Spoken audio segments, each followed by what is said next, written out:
ज्यादा ही लगाव था। छोटा सा गवर्नमेंट क्वार्टर होने के चलते वो कुत्ता तो नहीं पाल सकते थे, पर जब भी उन्हें कहीं पर कोई कुत्ता दिख जाता, वो पालतू होता या आवारा, वो खुद को उसे सहलाने से नहीं रोक पाते थे। हाल ये था कि सामने कुत्ते को पाकर 27 साल के राजेश जैसे 7 साल के बच्चे बन जाते थे। पर उन्हें नहीं पता था कि उनका ये कुत्तों से लगाव उनकी जिंदगी में ग्रहण लगाने वाला था। एक ऐसा ग्रहण जो हर पूर्णमासी की रात को लगने वाला था। अरे वाह, क्या खूबसूरत रास्ता है। अच्छा किया जो मैंने मेन रोड से ना आके इस जंगल वाले शॉर्टकट से ले लिया। वैसे धवन साहब तो बोल ही रहे थे कि जंगली जानवर का खतरा हो सकता है, पर एक दिन के लिए तो रिस्क ले ही सकता हूँ। वैसे यहाँ पर नया हूँ तो जान पहचान बस लोगों से ही नहीं, रास्तों और जंगलों से भी होनी चाहिए ना। अरे ये तो कोई कुत्ते की आवाज लग रही है। ऐसा लग रहा है जैसे जख्मी हो बेचारा। जाकर देखूं क्या? पर अगर कोई दूसरा जानवर आ गया, मतलब जैसे कुत्तों का शिकारी, जैसे बाघ या कोई दूसरा जानवर, तो जाकर देख ही लेता हूँ। पास ही से तो आ रही आवाज, जल्दी जाकर लौट आऊंगा। लगता है दाईं ओर से आ रही है। यहाँ पे तो पेड़ पौधे इतने घने हैं कि सूरज की किरणें भी जमीन पर पहुंच नहीं पा रही। अभी तो बस दिन के 4 बजे हैं। और ऐसा लग रहा है जैसे शाम ढल चुकी हो। शायद उस झाड़ी के पीछे से आ रही है। हाँ, यहाँ पे तो कुछ नहीं है, बस ये कुछ बालों का ढेर, और कुत्ते की तो नहीं लग रही है बाल, और एक चमड़ी के टुकड़े। जो भी हो, अब लौटना चाहिए यहाँ से। जंगल के कुछ ज्यादा ही अंदर आ गया हूं मैं। हे भगवान, ये तो कोई भयानक सा ही जानवर लग रहा है। भारी गलती हो गई यहाँ आके। भागता हूँ। क्या जानवर हो सकता है? भेड़िए तो झुंड में आते हैं यार, और उसकी आवाज तो किसी शेर या तेंदुए जैसे भी नहीं है। यार मैं क्या सोच रहा हूँ, अभी जाना जाने का वक्त है। वो नहीं, मेरी दाल। राजेश एक कुत्ते की मदद करने की कोशिश में खुद एक खूंखार जानवर के चंगुल में फंस गए थे, और उसकी पकड़ से बचने की कोशिश में भागते हुए वो ऐसे गिरे कि सर पर चोट लगने से होश खो बैठे। और फिर जब अगले सुबह उनकी आंख खुली तो मिस्टर गर्ग, मिस्टर गर्ग,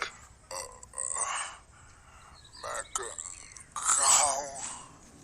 हे भगवान, वो जानवर। शांत हो जाइए मिस्टर गर्ग, आप बिल्कुल सेफ हैं। बस आपके राइट लेग पर किसी जानवर ने काट लिया है। काफी खून बहा है आपका, पर जख्म इतना गहरा नहीं है। पर आप इस आदमी को जानते हैं क्या? मतलब वो वहां पर जो लाश पड़ी है, उसे पहचानते हैं क्या आप? क्या? कौन? हे भगवान, ये मर चुके हैं? कैसे? पर नहीं, मेरे बेहोश होने से पहले ये वान नहीं थे, और मैं तो इनको पहचानता भी नहीं हूँ। दरअसल मिस्टर गर्ग, आपको और इस आदमी को यहाँ पड़े हुए 2 लकड़हारों ने देखा और मुझे खबर की। आपकी पहचान तो आपके पर्स से मिले आईडी से हो गई, पर इस आदमी की पहचान अभी तक नहीं हो पाई है।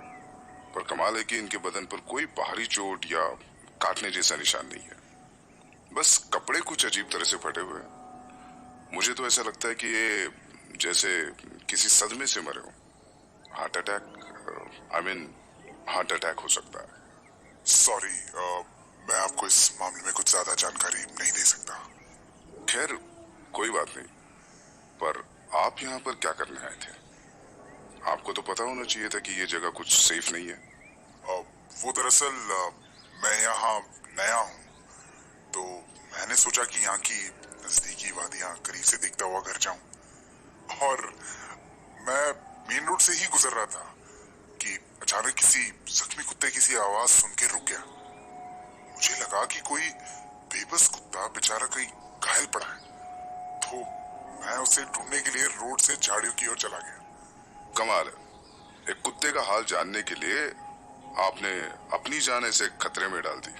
हाँ, मैं समझ सकता हूँ ऑफिसर, आपको ये बात कुछ अजीब सी लग रही होगी, पर तब मुझे शायद खतरे का अंदाजा ही नहीं था, क्योंकि मैं तो बस उस कुत्ते की आवाज का पीछा करते हुए मैं उन घनी झाड़ियों के पास जा पहुंचा। पर वहां मुझे कुछ अजीब सी गुर्राहट सुनाई दी। अजीब सी गुर्राहट मतलब? पहले तो लगा कि कोई भेड़िया होगा, पर वो भेड़िए की आवाज से तो काफी खतरनाक थी। तो मैं तो डर के मारे ऐसा भागा कि पीछे मुड़ के ही नहीं देख पाया, और फिर शायद मुझे उसने दाईं टांग पे काट लिया और मैं गिरा तो शायद इस पत्थर पर शायद मेरा सिर टकराया और मैं बेहोश हो गया। आपकी कहानी तो आपकी जुबानी सुन ली, अब इस आदमी की कहानी कौन बताएगा? अरे ये यहाँ पर क्या गिरा हुआ है? ये तो एक चांदी का सिक्का है, सिल्वर कॉइन, और ऐसे लगता है कि जैसे किसी ने इसे निगल कर उल्टी की हो। ये तो मेरा सिल्वर कॉइन है। इसे मैं लकी चार्म की तरह साथ रखता हूँ, बचपन से मेरी पैंट्स की राइट पॉकेट में रहता है ये। रियली? मतलब ठीक वही जगह पर आपको काटा गया है? लगता है वो जानवर आपको काटते वक्त इसे निकल गया होगा और फिर से इस सिक्के को उल्टी करके बाहर उगल दिया। जो भी हो, शायद सच में ये सिक्का आपके लिए लकी चार्म है। शायद इस सिक्के ने आपकी जान बचा दी। चलिए फिर उठा लीजिए अपना सिक्का, आपका लकी चार्म। इससे छूने पर ऐसे जलन क्यों हो रहा है? ओह, शायद उस जानवर की उल्टी लगी होगी उस सिक्के में, एसिड वगैरह, जिससे आपको शायद कोई एलर्जी हो रही होगी। इसे किसी कपड़े में लपेट के रखिए। हाँ, अब यही करता हूँ, थैंक्स।